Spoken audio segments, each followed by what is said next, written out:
So here I have the SPERRY Instruments GFCI outlet receptacle tester. I've bought this for several reasons. We purchased a new home and I wanted to make sure that all of our wiring in our house was grounded correctly.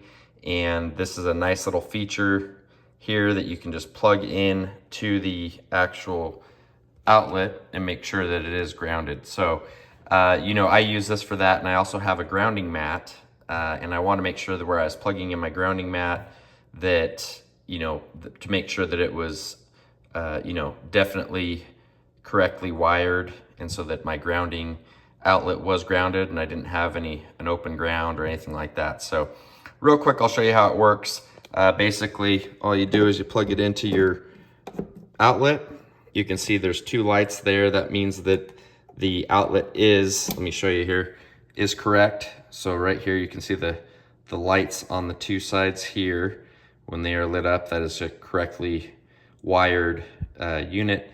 It has open ground, open neutral, open hot, hot ground rev, and hot neutral rev. And so it kind of gives you a whole idea of what's going on with your wiring.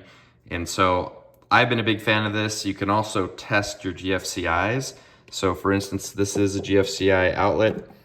And so if I push this button here, you can see that it clicked off. You can hear that it reset. If I reset it, it's gonna go ahead and light back up. The power is correctly going back to the outlet. And so if I wanna test it again, I just push this button. And so I can tell that my GFCI is working correctly and there's no faulty wiring or anything like that going on. As a whole, I've been a big fan of this, and it's been a nice little tester for me.